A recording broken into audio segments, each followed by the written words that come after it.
Right, hello everybody and welcome back to a brand new video. Today's video is the start of a new segment on the channel called The Golfer's Guide, and what I aim to do in these videos is answer all your golfing questions, whether it's related to golf clubs, tech, the golf swing, golf courses, anything you want to know about golf. You can fire those questions to me, and to do that you need to be following me on my social media platforms that you'll see coming up down here now, and I'll basically ask the question every week and I'll try to get one of these done. In fact, I'm not going to try, I'm going to get one of these done every week for you, a golfer's guide to try and answer those questions. Subscribe to the channel, hit the bell notification. 43% of you watching aren't actually subscribed at the moment, so do turn it on.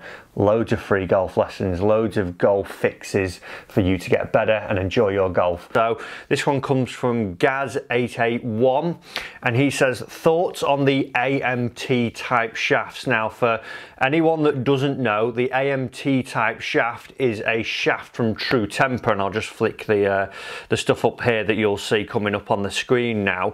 So the AMT stands for Ascending Mass Technology, AMT, and the reason for that is that they want to actually be able to change the weight of the shafts throughout the selection, from going from, let's say, 3-iron to pitching wedge, but gradually make the mass a little bit heavier. The reason for this, with a lower swing speed, if you've not quite got it, you're going to struggle to launch the ball. So these shafts are designed for, in the 3, 4, 5 iron, they're going to help you to launch the ball while still not sort of complicating your launch with your lower irons. You're not going to see that you're starting to balloon those. So it'll help you with the higher irons, but also keep control of the lower irons as you're playing through the set. So if you are someone who is looking for a little bit more launch, they are aimed at sort of moderate spin, moderate trajectory. When I say moderate, I mean medium.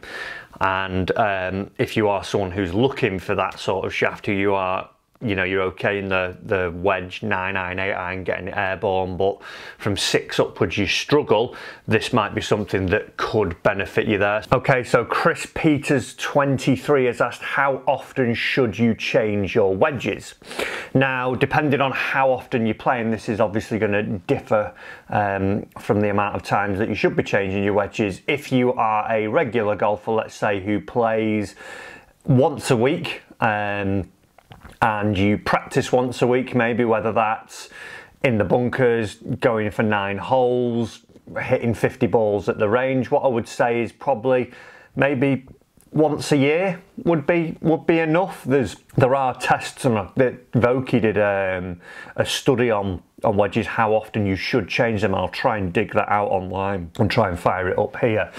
But if you're not, you know, obviously we don't want to be going out and spending £200, £300, £400 every 6 months on wedges, because we're not gonna see the benefit from them. You know, we're not like a tour player where obviously the wedges are free, and they can just hop onto the tour truck and go and get them whenever they want. And those guys, you know, potentially playing 6 rounds of golf a week and hitting, you know, numerous amounts of golf balls. For us as Joe Average, we can, you know, probably sustain a wedge for a year. I would say if you're noticing that you're lacking in spin, if when you feel like you've hit a good pitch off, you know, a normal fairway, and you've struck it nicely and it's releasing all the time, you've never really seen any grip, that would probably be a telltale sign to go and change the wedges. Also, if you're practicing out of the bunkers a lot and you're seeing a lot of scuffs across the face, and you know, you're feeling that there's no grip there anymore,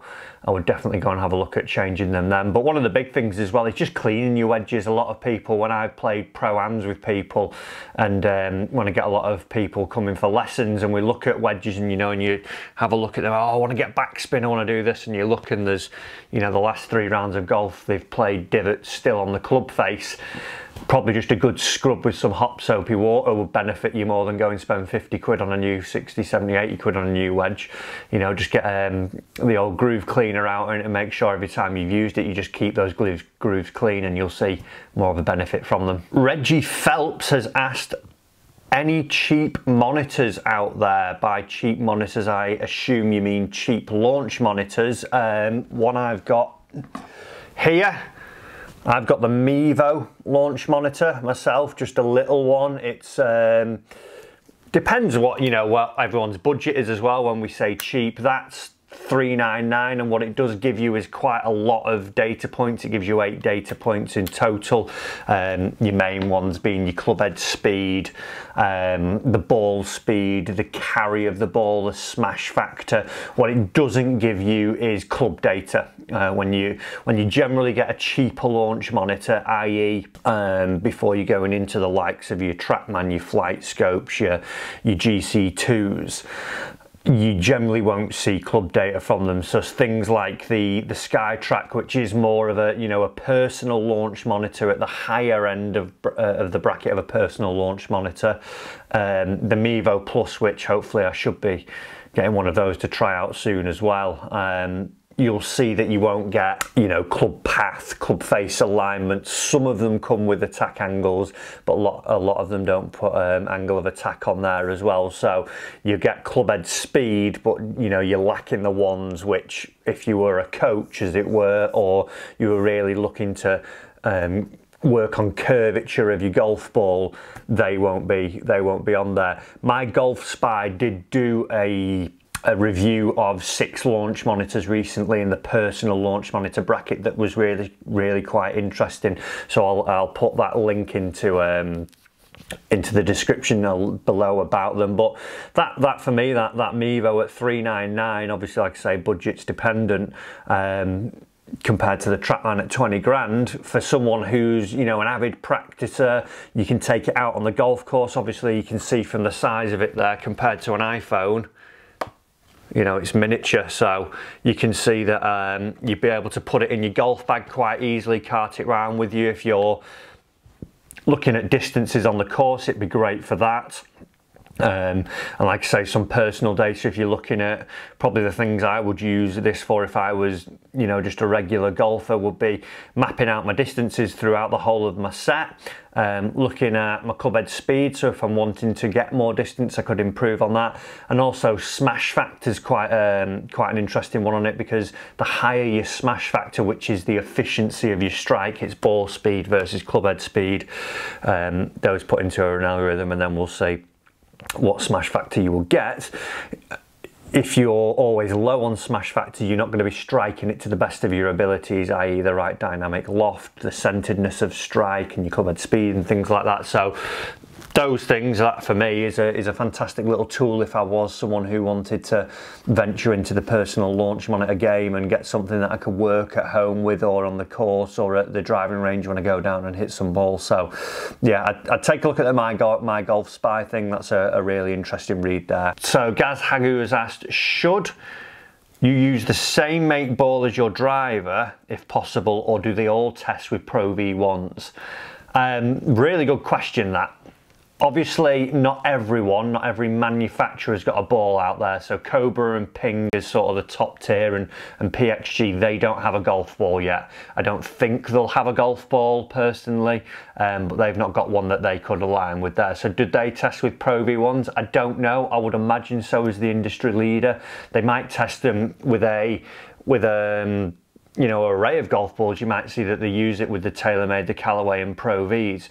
When it comes to brands like TaylorMade, Callaway, Titleist, yes, they do test with their own. They will test with the others, but predominantly everything they do is engineered around their product. Obviously, as a someone who is selling consumer goods, they want you to have as many consumer goods as possible. So you would see generally that all the tests are done with their own product.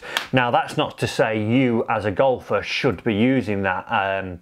The great thing, nowadays is the come about of ball fittings. So a lot of companies and a lot of manufacturers offering ball fittings now. The amount of people I see using a Pro V1 when it's no real benefit to them. They're not compressing it enough, the swing speed isn't high enough. It's just a waste of money almost, when you think that they're 45 quid a box or whatever it is now, when you can get something like a mid-level Strixon at £20 a box. It's probably not beneficial. So what I would generally do if I was you know, looking to find my ball that matched my driver, I would go for a ball fitting, go and find which ball seems to work best for you. Get some dry ball data of hitting it in a simulator, not out on course, where you're getting just numbers. If there is someone who can do that for you. A lot of the companies now do on their fitting days a ball fitting as well, so it'd be worth getting booked in for one of those. And then just taking them out on the golf course as well, you know, testing, you know, go out and play, if you've got the TaylorMade driver, let's say, let's play with 9 holes with the TP5 ball, then play 9 holes with a Pro V ball, see which one, you know, does one give you more distance? Do you feel that you don't have as much shape with one as you're hitting your driver there? And just, it comes down to testing, you know. Once you get out on the course, I don't think there's any real substitute. We can do everything in the launch monitor and do that, but obviously when we're out on the golf course, and that's the true test we're all aiming to get better at, that's the time that you find out which golf ball's probably going to be best for you. So Matt Richardson has asked, when picking club's driver, so especially, would you always choose by going with what the fitting data says? Now, like I said there in the last one about the ball fitting, yes, go and get a fitting. There's one big substitute that no launch monitor can tell you for as well though, which is feel. What it feels like in your hands when you hold it. What do you personally feel when you look down on that club, and how does it feel when you hit it? You can tune the shaft to get a softer feeling, a firmer feeling, a harsher feeling, a more tinny, more wooden, more whatever the feeling is you'd like to go for. But ultimately that comes down to you. You can get your data from the launch monitor, which obviously as you're going through and you get into a bit of a rhythm and you start to like one, you'll hit it better sometimes and you get into it. But if there's one that's coming out, let's say 5 yards longer and 10% more fairways hit, but you really don't like the feeling, and then there's one club that's, you know, below that is 5 yards shorter, but you find the fairway 10% less at the time, but you feel great with it. It looks great when you look down on it. When you've got it in your hands, the weight feels great. You can feel where the club head is.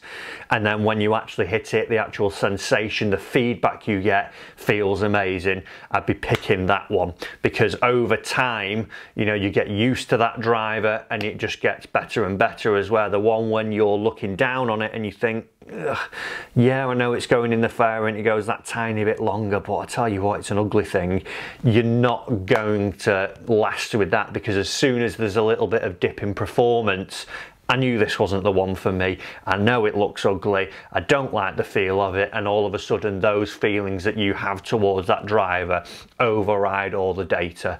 Like I say, again, when you're out on the golf course and you've got that driver in your hand and it's your favorite club, it feels great, looks great. You're more likely to put a better swing on it, as opposed to looking down on something and thinking, I don't like it. You know, go on then. The trust element comes into it. So there's, you know, there's a little bit of give and take, and like I say, the launch monitor can't tell exactly how you're feeling in terms of those 3 key areas. So I'd blend a little bit of those together as you're starting to pick your driver. Okay, so D Crave 94 has asked, as a mid handicapper, should I be buying Pro Vs, or will playing late balls make a difference, i.e. does it matter? Now, again, in some of the earlier questions there are ball fitting nowadays. For the price of a late ball, I think, you know, late ball's roughly about $9.99 for 12 maybe here in the UK. You could probably, for a few more quid, you could probably get something like a Strixon or a Wilson Duo, or, you know, one of the lower tiers of the Titleist. You know, a ball that we know that hasn't gone into a lake, because I don't fully, you know, trust a lake ball, as it were. How long's it been in the water? You know, they don't recover them or anything like that. But if you can buy a brand new ball, and if you went for a if you went for a ball fitting, and you specified to the person that was doing your fitting, look, my budget is £20 per dozen. I'm looking for a mid-handicap ball. I'm an 18 handicapper. All I'm looking for is a little bit of distance, a little bit of feel around the greens, and it not to cost an arm and a leg like a Pro V, because like I said earlier, a lot of people are using Pro Vs and they're not really getting the benefit from them. They don't swing it quick enough, they don't compress it quick enough, and they're just not going to see the benefit. So yeah, it does matter, and you probably, if you are someone who, you know, isn't compressing it quick enough, there are balls out there that will have a compression rate that is better for a slower swing speed, or someone who struggles to compress it, so you will get more from the golf ball. So definitely going for a ball fit will help, and you'll find something in the price bracket that will fit into your game. Okay, so Tony Brownwell has asked, do you prefer a GPS or a rangefinder? Personally, I prefer the laser. I just like to know how far the flag is, i.e. total carry distance. Nowadays, even though I'm not practicing that much or playing that much, I could probably be fine with a GPS. I used a laser in the day because I knew exactly how far each club carried. So when doing that, I could do the calculations and play it that way. For a lot of my students, I advise them just to get a watch, a GPS watch that, you know, A, can track the score, can track things like greens hit, fairways hit, and so on and so forth. But also, it just gives a blanket yardage, you know, front, middle and back, where a lot of amateurs don't really know to the exact yardage how far each club flies, as where if you knew those front, middle, back distances, you could have let's say three distances there that 4 or 5 clubs could fit into, so you'd have an idea of where you're going. But what I advise a lot to my students as well is that you generally, unless there's any trouble over the back of the green, i.e. you know, a walk feature out of bounds, take out that front yardage. Always play to the middle and the back, you know, because a lot of times people see the flag as almost like a no-go zone. Going past it, once you get to the flag, there's nothing beyond it, that's the end of the golf hole. But a lot of people and a lot of amateurs generally always come up short when hitting into greens. So when I'm advising them to play, you know, middle or back, let's say it's 150 and they think the 7-iron goes 150 when reality it goes 140. If they then take the 6-iron that goes 150 and they're playing to the back yardage that says 160, they hit an okay iron. Even if it's not the best shot, it still catches, you know, the front portion of the green. If it's okay, you know, it's on the flag. Or if they really smoke it, it's to the back of the green, they're never going long.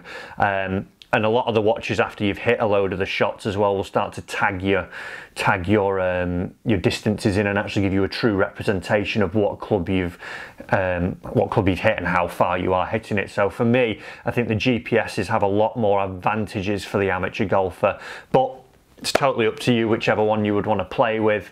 And loads out there, you know, from, you know, 100 quid all the way up to 500, 600, 700, 800 quid you could go and spend on a watch or a laser. So whatever suits your game. So Chris Peake has asked how to get rid of my steep backswing, please.